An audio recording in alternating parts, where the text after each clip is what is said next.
And we welcome you to this edition of the Talk Shop in Studio 255. I'm Eric Henderson, and this is the Candidate Awareness Tour 2026 with Citizens Comment this morning with Barbara Green on Zoom. We appreciate you joining us, Barbara. How are you today? I'm well, hoping for a cooler day today throughout Wyoming. And where are you in the great state of Wyoming today? I'm in Bighorn County. Yay. Well, we absolutely appreciate you joining us. And as you approach and we approach August 18th, the Wyoming primary election, what's your status? Have you voted yet? Have you early voted or are you yet to vote? I have not voted yet. I, of course, plan on voting on the 18th, but I kind of like the excitement of going into the polling place and seeing all the people that are there. So I like to do I it like on. I like election day myself. I join you in that, and so I will be a August 18th voter myself. And as you approach August 18th, what are key topics for you as a citizen of Wyoming of interest locally, state, county, you name it? What topics are most important to you? Well, health and accessibility to health, the hospitals and clinics and all that. Also important, of course, is public lands and mental health. All three are very, very important to me because they're issues that we're facing right now. And are those topics that at any level, locally, county, state, or federal, are being well addressed from your standpoint? I'm on the executive board of the Wyoming Lifeline, and it's been an up and down battle as far as getting people to understand that it is an issue, not just in Wyoming or just a certain part of the people. It's one that runs the gamut as far as ages, economic status. It's an issue, and we've had some legislators not understand that it's not just a certain people, or it's not just a way of kids to, if they just go to church or play sports, they'll be okay. When it comes to other topics, what's on the mind of your neighbors, your friends, perhaps you yourself in other important areas of our state? Well, access to healthcare. We are what called even a frontier, or instead of a rural, we're frontier, and making sure that we have the providers that can give us the service so that we don't have to drive hours to get service for any of our health needs. And we're struggling as far as our small community hospitals and healthcare clinics. How do we make that better in our state? How do we make access more accessible to, especially, I think, the retired people who may not have somebody that can take them to the hospital 2 hours away, or even 3 hours away? I have a 95-year-old mom. I'm really blessed that I have a health provider that will come to her house. Not everybody has that. And we need to make it so that we can make sure our citizens of all ages are taken care of in a professional way, and in with the most recent type of health care. You know what I mean? Because we have experts or people that come in for certain things, but we have to drive 2.5 hours to be able to go see those specialists. Would be really great if we had an opportunity to bring them closer. It's hard to have to drive hours to go see somebody. And when it comes to your perspective from a rural community in Wyoming, are there candidates that are doing a better job than others in influencing your anticipated voting decision? Yes, of course there are. So, on whether it be on the federal level, local, or state level, that is certainly one of the questions that I discuss with each one of them before I decide whether or not I'm going to vote for them. And Sam Mead has been really good about talking to me about that, as has Eric Barlow. Um, and I'm really enjoying getting to know Kevin Christensen quite a bit more. And he's another one that has been very open to hearing that discussion and hearing the concerns that we have. What's been most striking with the candidates you mentioned and their openness to hear you or discuss these topics with you? I have their cell phone numbers, each one of them, and that's great to have that access. And when I started being interested in their campaign, I picked up the phone and got a hold of them and said, I'd like to meet with you one on one, basically interview you. It's going to take me an hour to ask you the questions. And I want to be able to look you in the eye when I ask you these questions. And every single one of them said, what can I do to get there to meet you? And that's accessibility that we don't have with all candidates or with any of all of our legislators on the national level, on the local level, on the state level. And when you had those moments, I assume you've had them with most or all of the candidates that are running for elected offices you're interested in. Yeah. What were questions you asked them face to face? I asked them first their stance on responsible public lands. It's okay to jump on and say we want to not sell our public lands. We also have to be understanding and open to all sides of it. We want to protect our public lands. Protect could mean in a lot of different things, not just the selling off of them. So that's important, and they've all agreed that doing it responsibly or not doing it is what we need to take a hard look at. It's really hard to see so much of our ag land going into subdivisions. I understand it, but it just seems like what we get out to do and stuff, it's just getting smaller and smaller as far as for our ag. Those aren't public lands, but they're private lands, but that's all part of the mix of what is making Wyoming what Wyoming is right now. And what was the most favorable response you received from any candidate running this election cycle in the Wyoming primary That to I'm that question? that I'm absolutely right. So, no, they've all so far of those three that I've talked to, they've all been, you know what we do when we're having that discussion. And yesterday in Shell, we had a meeting, a public lands meeting, and many of the candidates showed up and people were able to walk around and ask them straight out.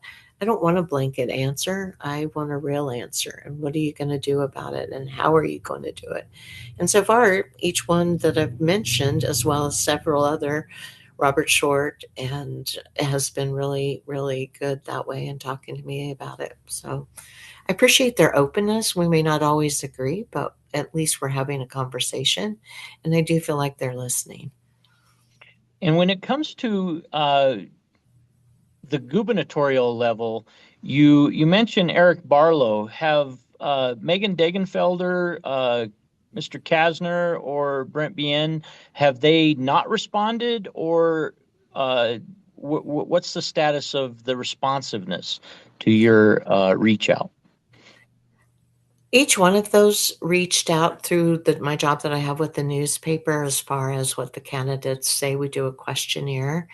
Uh-huh. I I have not reached out to any of them personally. What I did was I sat down at the beginning and went through all the candidates and made the choice to call the ones that were most in line with me as far as other issues to go. I just saw Megan yesterday. She's always been extremely responsive to me when I've asked her questions about superintendent of school and school issues. When I decided to support Eric Barlow, that was way early on, even before everybody had announced. And once I've made that commitment, I just have stuck with it. There's no doubt in my mind that the other two would probably reach back out to me. At least Megan would, I'm sure. Mr. Bien would too. But I had made my mind up pretty quickly after sitting down and looking Eric Barlow in the eye and having those conversations that that was going to be my candidate. And in the gubernatorial race, what gave you that? What gave you that personal assurance that Barlow was your candidate? You know, with any candidate, it's not just about reading their bio, it's about going back if they're currently a legislator or in an elected position and looking at their voting record, looking at the people that they associate with, reading up on them, and I do that on every candidate when I think I have one that I want to support and reach out to people that I know have worked with them, whether it be on the state level or the federal level. Very nice, and I appreciate you sharing your qualifications and the considerations for you as an individual voter and citizen, frankly, neighbor in Wyoming. As you look towards other races, the race for Secretary of State, you mentioned Mr. Short, Mhm. also running in that office for that office, rather, Rachel Williams. Uh, any other candidates worth considering in your mind, or if have you landed on one? I have landed on on Short Robert Short for Secretary of State and Kevin Christensen for our U.S. House of Representatives. Now, in the Secretary of State's race, that's a very narrow field. It In is. in the case of U.S. Congress, you're talking, I believe, at one point 12 in the field for Democrat and Republican, 10 uh, across the Republican field. Any thoughts as to how did you quickly narrow that down, or was it a longer process? It was definitely a longer process as I had met some of those candidates already in the times that I'm down in Cheyenne and had spoken to them when they are in a legislative session.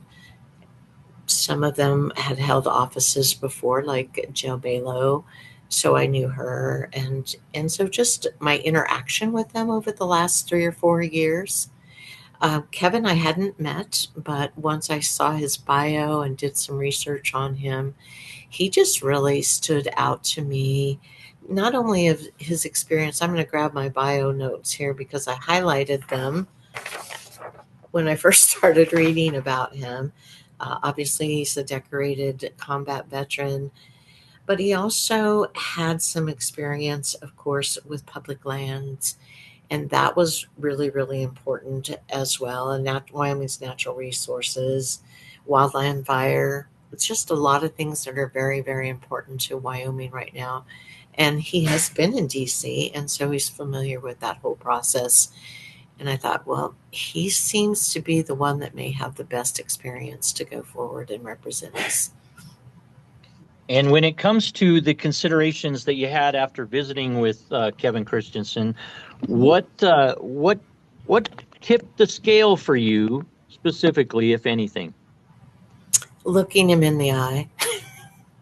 So, it's So people that can. face to face opportunity is very important to your decision, and probably you're not alone. Absolutely, because anybody can say what they want, but until you look them straight in the eye and you can see their soul, if you will. I know that sounds melodramatic, but it's really kind of the case. And you watch their body language and you know whether or not you're being fed a political line to get elected or if somebody's heart is really true. Well, you identify several candidates throughout the state, and it's good to.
What are you doing, kid?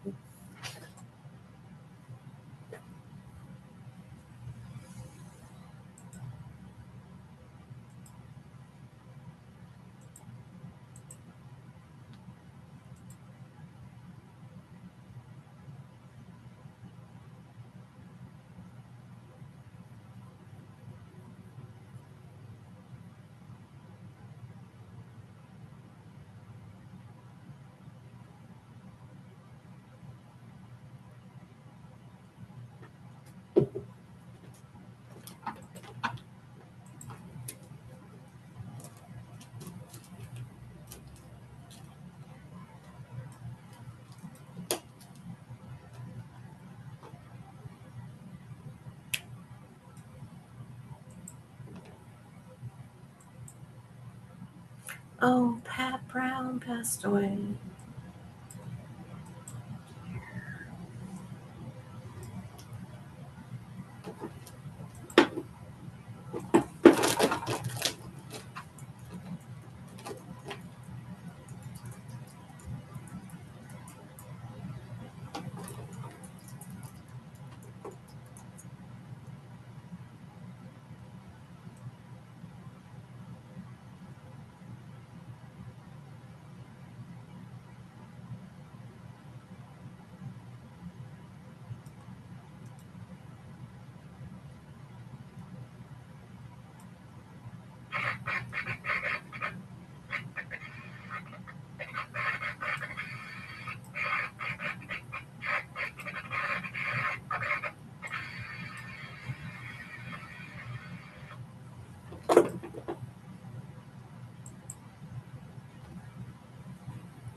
I think it was week before last, newspaper with all the candidates and their information. Yes. Well, they seem real grateful